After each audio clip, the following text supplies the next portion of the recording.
And good evening. It is a beautiful Wednesday evening here in the Midwest. All kinds of crazy stuff going on.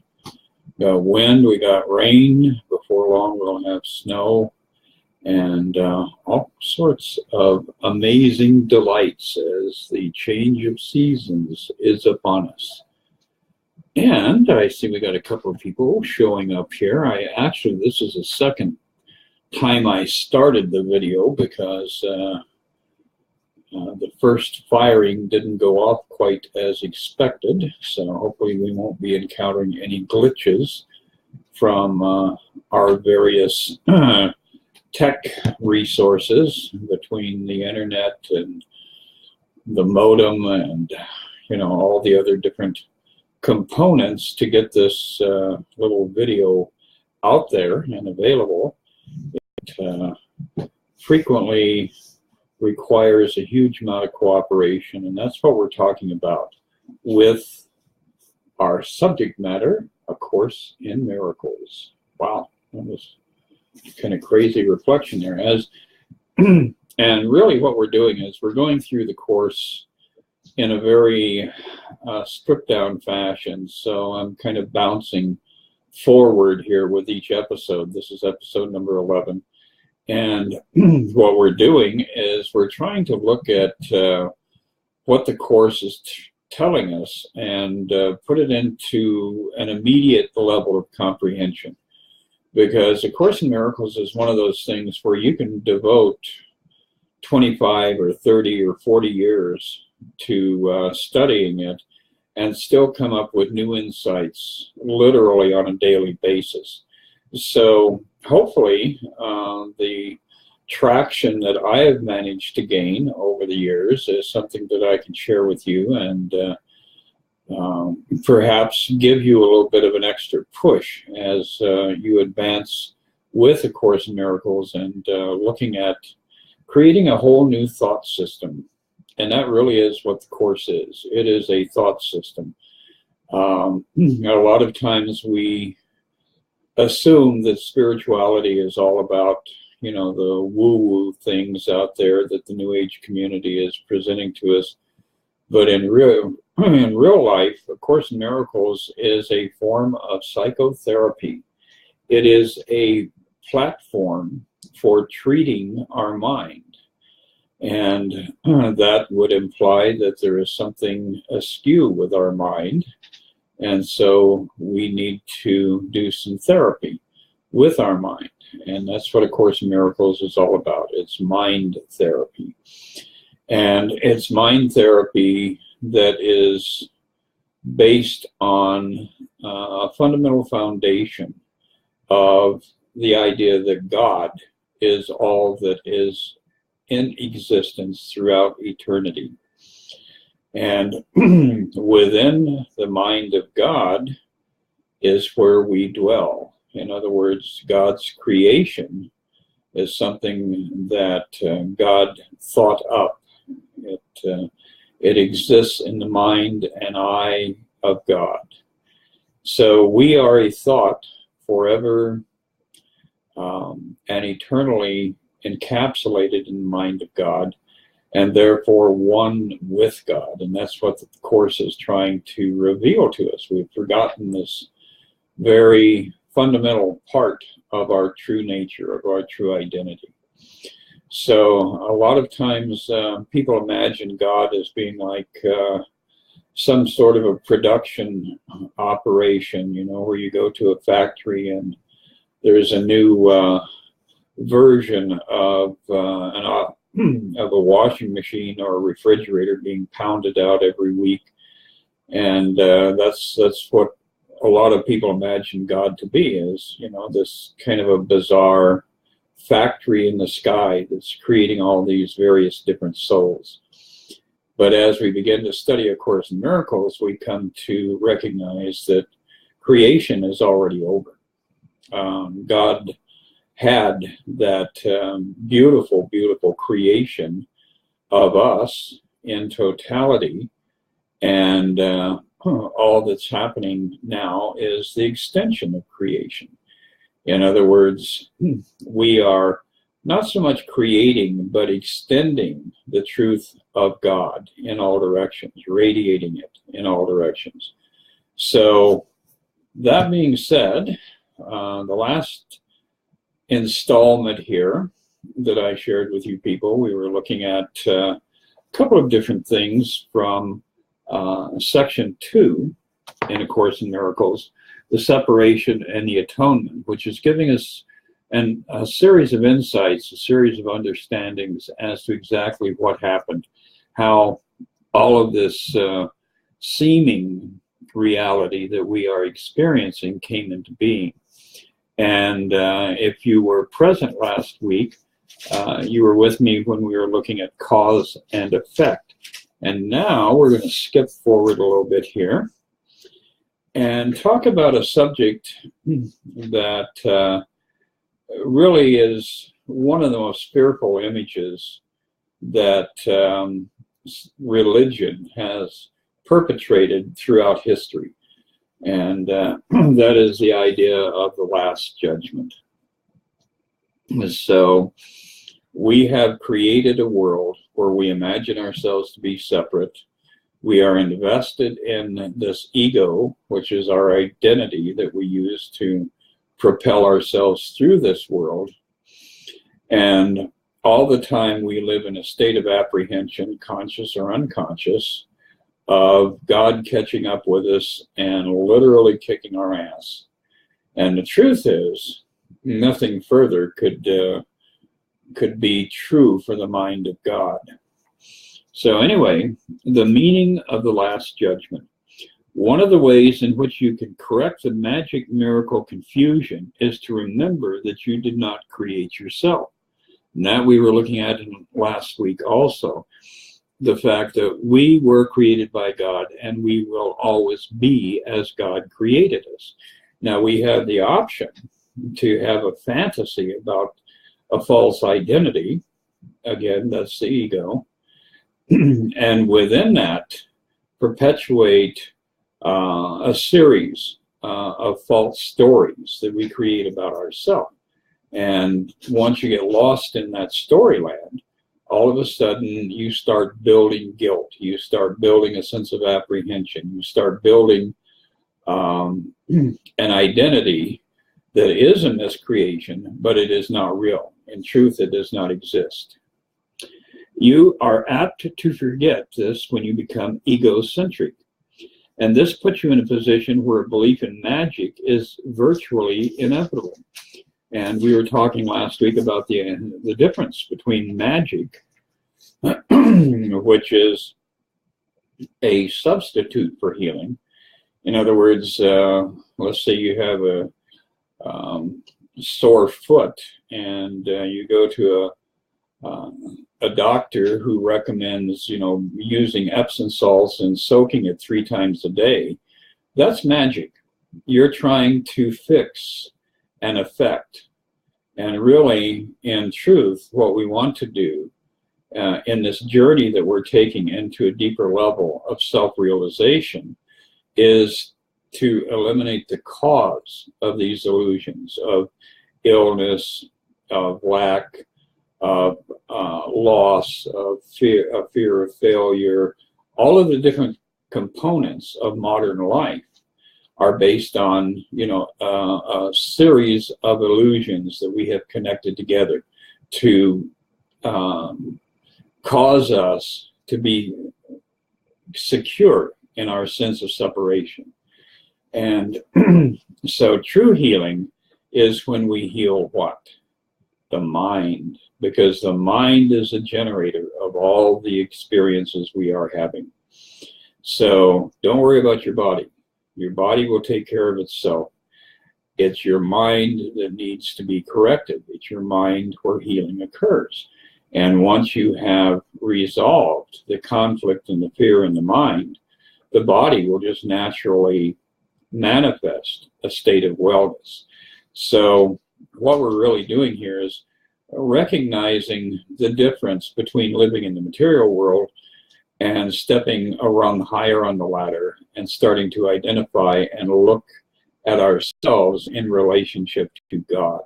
So Does God have a sore foot? I don't think so. So therefore, if you're relating to your truth, if you're relating to God, you don't have a sore foot. So it's all a matter of what the mind is going to manifest, and whether or not the mind is in a state of peace and able to accept the fact that it is a creation of God. It did not create itself.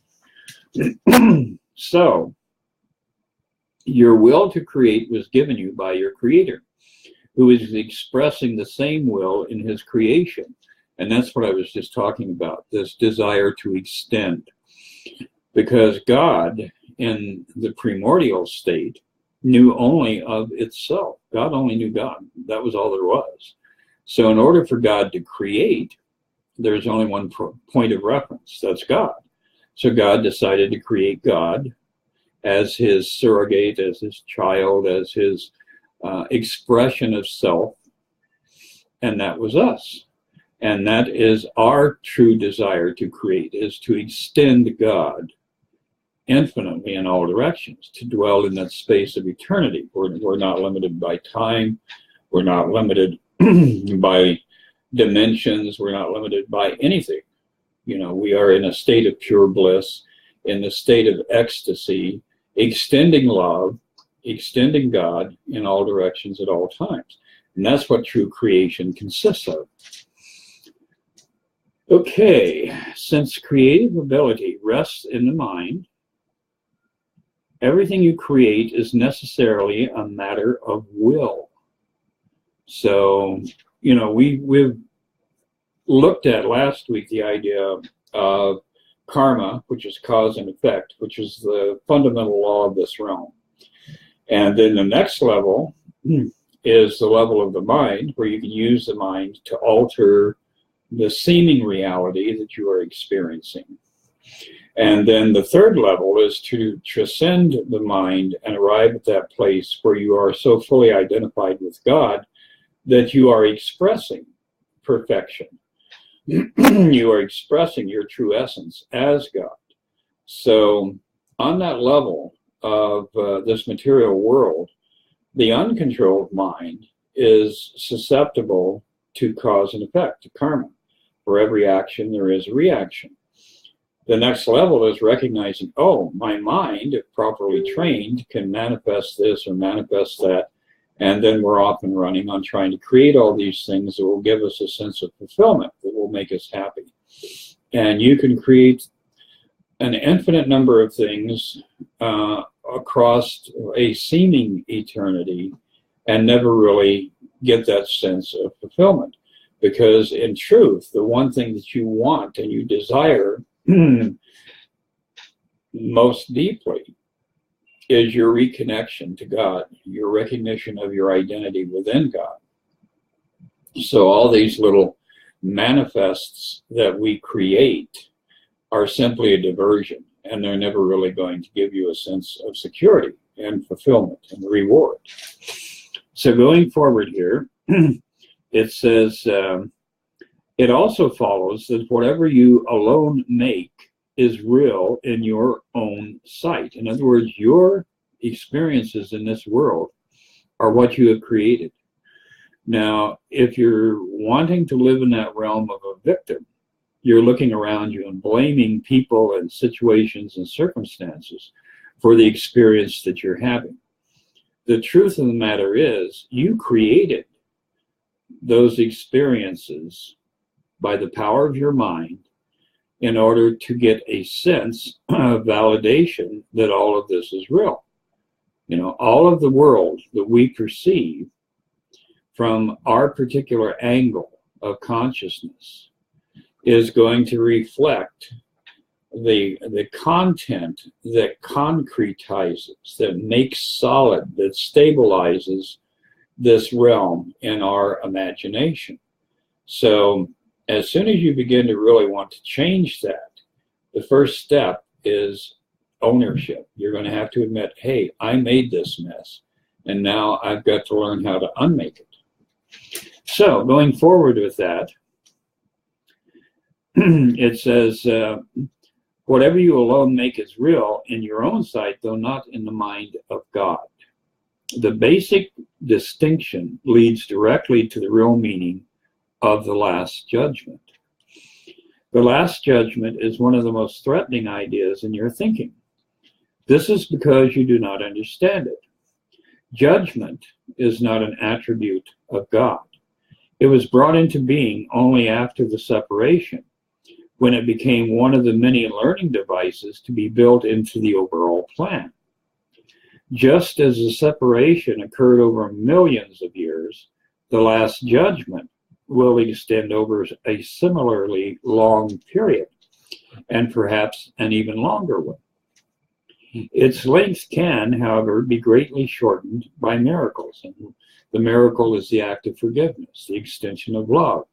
And as we are studying what miracles are, it will become more natural and more easy for us to extend forgiveness as just a part of our daily routine, where we can overlook and release and not condemn and not hold people accountable for the dream that we have created. So it says, if a sufficient number become truly miracle-minded, the shortening process can be virtually immeasurable. It is essential, however, that you free yourself from fear quickly, because you must emerge from the conflict if you are to bring peace to other minds. And what is that whole thing about emerging from fear? How do we attempt to separate ourselves from these fearful thoughts, from these fearful ideas? And there's only one way to do that.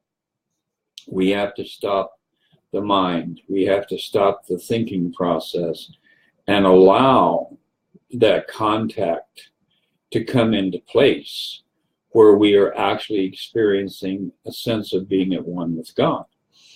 And that divine touch, that little flash of light that comes to us through our meditation when we finally still the mind, is going to be the thing that corrects your mind.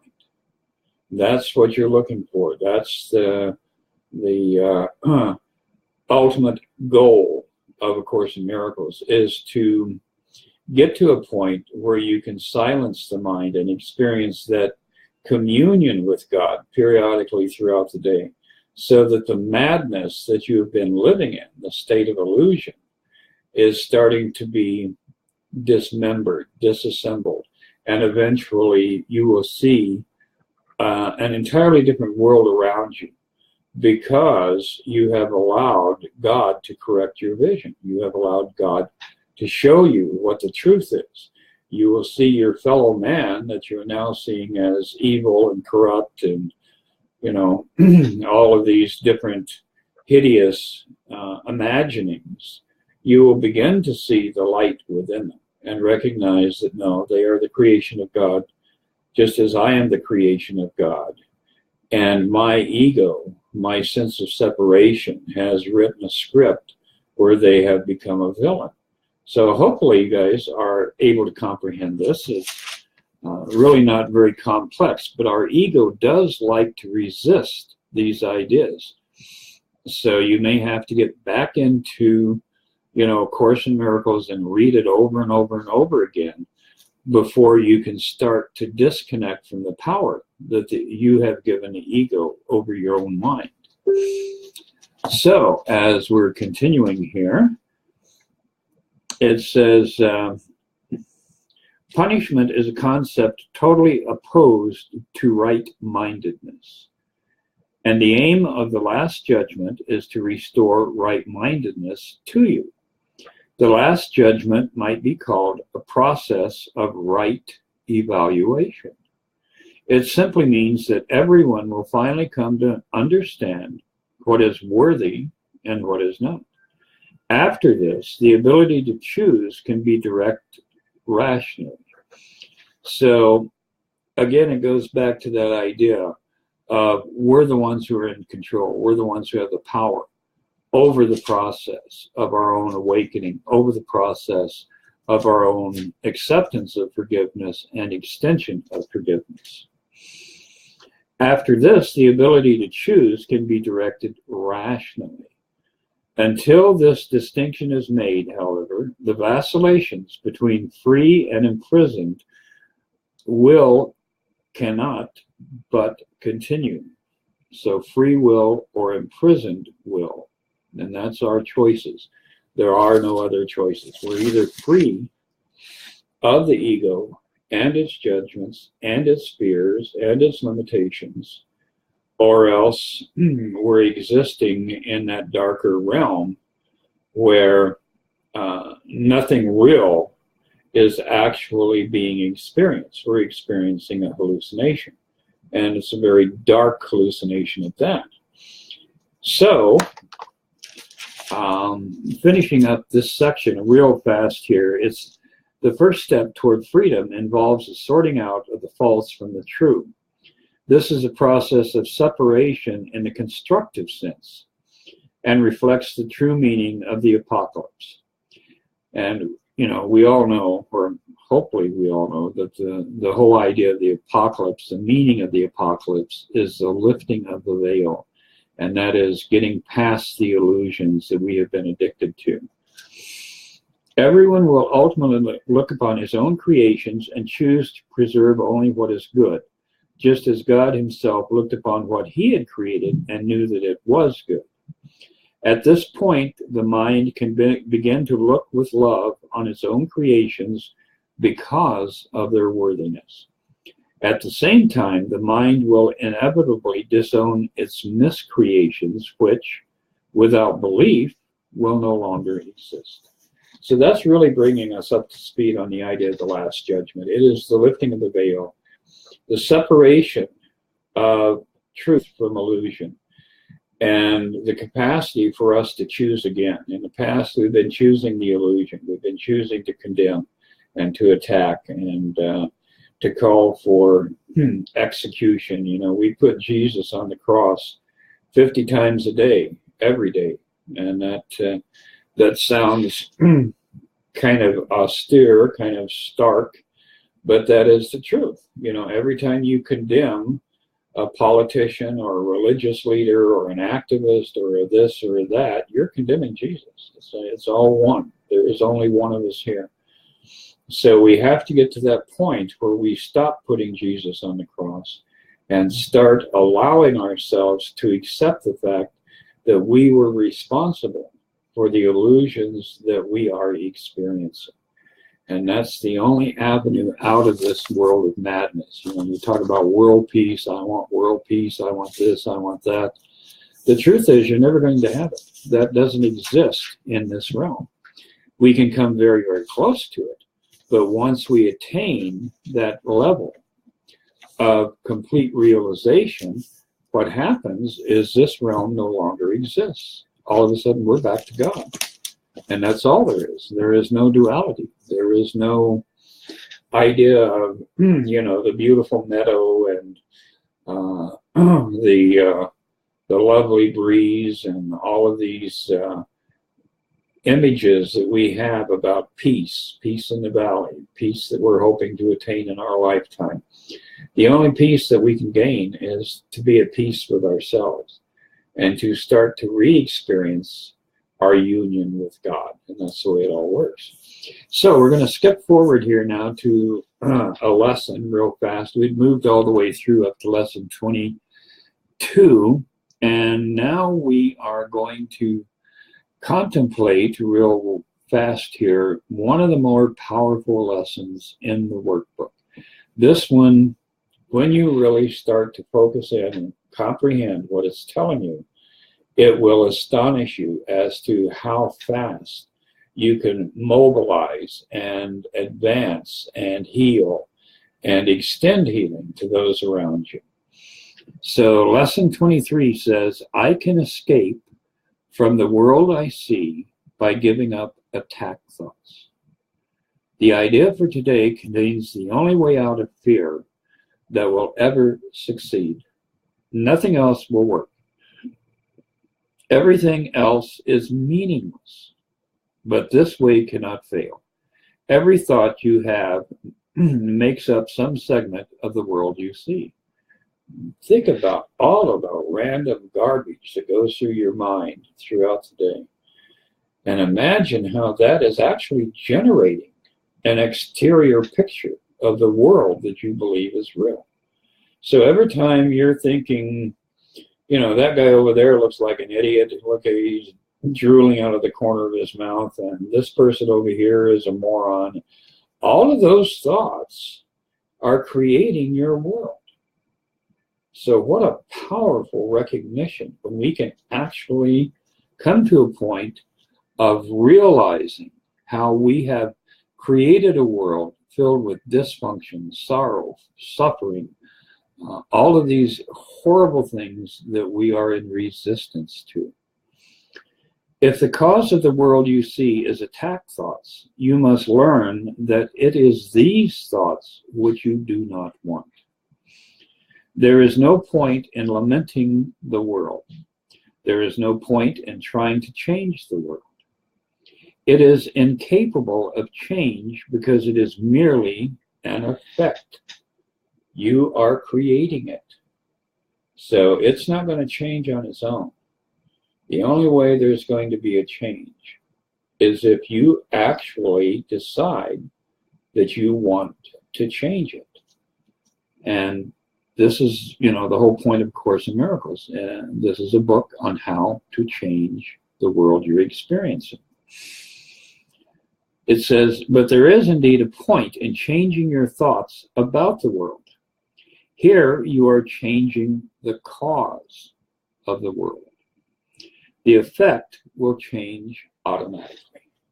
And this is systemic. This goes from every level in life, across the board, throughout your existence.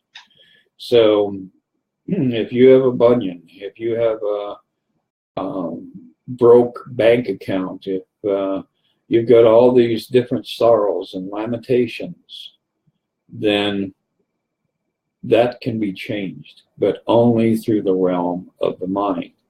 And you have to give up that inclination to condemn and attack those around you. Every time you have an attack thought about somebody else, you're projecting your own dysfunction into the outer world and placing it on the shoulders of those around you. So becoming mindful is a big part of what we're learning in A Course in Miracles. It's helping us to observe our thoughts and to rein in this natural inclination of the ego. You know, the ego is really very literally like a dog that is quite mad. So, you know, it's vicious, it's unpredictable, it's aggressive. It contains all the elements that you really would isolate in other people and condemn them for. And, you know, we all have that burden of the ego that we have created. We have to tame the dog. We have to get it under control. Every time you meet somebody new and your dog pees on their feet, it's like, damn, you know. And that really is what our ego offers us over and over. Our true self, our Christ consciousness, is the extension of love. So when we meet people and we're in our right mind, there is this union, this joining on a much higher level, and this sharing of love. So that basically is the content of this, you know, next step here, lesson number 23. To go forward with this real rapidly here, it says, the world you see is a vengeful world, and everything in it is a symbol of vengeance. Each of your perceptions of external reality is a pictorial representation of your own attack thoughts. One can well ask if this can be called seeing. It is not fantasy. A better word for such a process is not fantasy, a better word for such a process. And that really is what sight is. It's a process of fantasy within the mind. A hallucination is a more appropriate term for what we're experiencing. So you see the world that you have made, but you do not see yourself as the image maker. You cannot be saved from the world, but you can escape from its cause, because you're its cause. So in 1 week, we will reconvene and look at lesson number 24 and finish off a little bit of discussion about lesson 23. Get out there, share the love, pass the love around, and be aware of the fact that stepping into a place where you are living A Course in Miracles is going to give you the upper hand in every conflictive situation that you are going to experience. You will be able to master the world that you are trying to survive in right now. And that's the beauty of the Course. It is instantaneous. As soon as you start practicing these precepts, as soon as you put them into motion, you will see a result. And that I can guarantee you. So as you go through the week, randomly check into my website, themiraclewithin.org. It's got a lot of content there, and I'm constantly updating the video feeds, so the new videos with Barrett and I, and Devin and I, and Stephen, and various other people.